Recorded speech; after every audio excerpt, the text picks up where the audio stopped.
ધાનેરા ખાતે નગરપાલિકા દ્વારા નવા બસ સ્ટેન્ડ ખાતે સ્વચ્છતા હી સેવા અંતર્ગત પાલિકા કર્મચારી અને ભાજપ આગેવાનોએ સફાઈ કરી સ્વચ્છતાનો ઉમદા સંદેશ આપ્યો। ગાંધીનું ગુજરાત હોય અને સ્વચ્છતાની વાત ન હોય એ કઈ રીતે શક્ય બને। આજે ધાનેરા નગરપાલિકા દ્વારા નવા બસ સ્ટેન્ડમાં સ્વચ્છતા હી સેવા કાર્યક્રમની ઉજવણી કરવામાં આવી છે।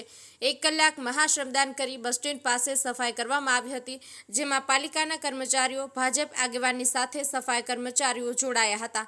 સ્વચ્છતાલક્ષી વિચારસરણીને વેગ આપવા આ કાર્યક્રમનું આયોજન કરવામાં આવ્યું હતું। આ કાર્યક્રમ થકી ભારતના પીએમ મોદીના સ્વચ્છતાલક્ષી અભિયાનને વેગ મળશે। આપણું નગર સ્વચ્છ નગર બને એવા આશય સાથે 1 કલાક મહાશ્રમદાન કાર્યક્રમનું આયોજન કરવામાં આવ્યું હતું। સાથે સાથે પાલિકા દ્વારા હેલ્થ કેમ્પનું પણ આયોજન કરવામાં આવ્યું હતું।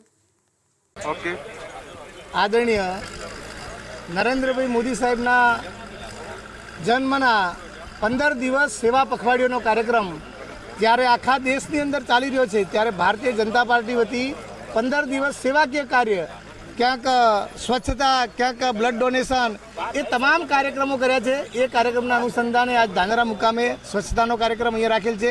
હજી એ કાર્યક્રમ અઠવાડિયા સુધી બાકીના સેવા કાર્યક્રમો ચાલશે અને બધા લોકોને એનાથી પ્રેરણા મળશે કઈ રીતે સ્વચ્છ ગુજરાત, સ્વચ્છ ભારત એનું કાયમી મુહિમ ચાલી રહે એના માટેના કાર્યક્રમો કરવામાં આવે છે। અસ્તુ ભારત માતા કી જય। માનનીય વડાપ્રધાન શ્રી નરેન્દ્રભાઈ મોદી સાહેબનો 17 સપ્ટેમ્બરના રોજ જન્મદિવસ હોવાથી એ નિમિત્તે પ્રદેશ અને જિલ્લામાંથી અમને સૂચના મળેલ કે એક સપ્તાહ માટે અઠવાડિયું સેવાકીય પ્રવૃત્તિઓ કરવાની હતી। તે નિમિત્તે આજે ધાનેરા શહેરની અંદર સ્વચ્છતા અભિયાનનો કાર્યક્રમ રાખેલ અને એ સ્વચ્છતા અભિયાનના કાર્યક્રમની અંદર ભારતીય જનતા પાર્ટીના આગેવાનશ્રીઓ જોડાયા। સાથે સાથે નગરપાલિકાના સ્ટાફ પણ સાથ સહકાર આપ્યો અને આગામી જે પાર્ટી દ્વારા કાર્યક્રમો આપેલા છે તે પણ શહેરની અંદર ટૂંક સમયની અંદર થવાના છે। કાલે બ્લડ ડોનેશન કાર્યક્રમ છે, એના સિવાય આગામી 2 ઓક્ટોબરે મહાત્મા ગાંધીજીની જન્મજયંતિ નિમિત્તે પણ કાર્યક્રમ કરવાનો છે। જે પ્રદેશની ગાઈડલાઈન છે તેને અનુસરીને અમે આગામી પણ કાર્યક્રમો કરવાના છીએ। અસ્તુ ભારત માતા કી જય। દર વર્ષે મહાત્મા ગાંધીના આદર્શોને ચરિતાર્થ કરવા માટે 17 સપ્ટેમ્બરથી 2 ઓક્ટોબર સુધી સ્વચ્છતા હી સેવાનો કાર્યક્રમ યોજવામાં આવે છે।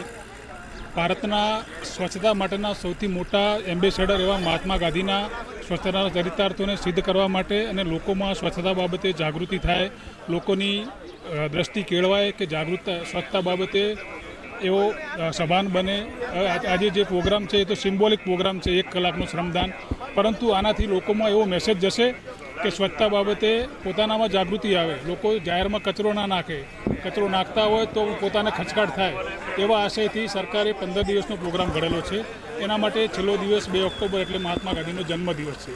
તો મહાત્મા ગાંધીના જીવન ચરિત્રને, એમના આદર્શોને ચરિતાર્થ કરવા માટે આજે આ પ્રોગ્રામ રાખેલો છે। આ 15 દિવસમાં વિવિધ સ્થળોએ સફાઈના કાર્યક્રમો રાખવામાં આવેલા છે। જાહેર સ્થળોની સફાઈ, ધાર્મિક સ્થળોની સફાઈ, બસ સ્ટેન્ડ, રેલવે સ્ટેશન, જાહેર રસ્તાઓની સફાઈ તથા શાળાના બાળકોમાં વિવિધ સ્પર્ધાઓ રાખી અને આ તમામ પ્રોગ્રામ 2 ઓક્ટોબરે પૂરા થશે। તો આવો આપણે સાથે સૌ મળીને આ પ્રોગ્રામને સફળ બનાવીએ। મહાત્મા ગાંધીના આદર્શોને આપણે લોકોમાં ઉતરે અને લોકોમાં સ્વચ્છતા બાબતે જાગૃતિ કેળવાય, લોકો સ્વચ્છતા બાબતે પોતાની પણ ફરજ નિભાવે। એક નાગરિક તરીકે આપણી પણ ફરજ થાય। તંત્ર તો બધું કરતું હોય, જાહેર સેવકો પણ પોતાની ફરજો બજાવતા હોય, એક નાગરિક તરીકેની આપણી ફરજો હોય, એમાં પણ આપણે સફળ થઈએ અને મહાત્મા ગાંધીના આદર્શોને આપણે જીવનમાં ઉતારીએ। અસ્તુ ભારત માતા કી જય।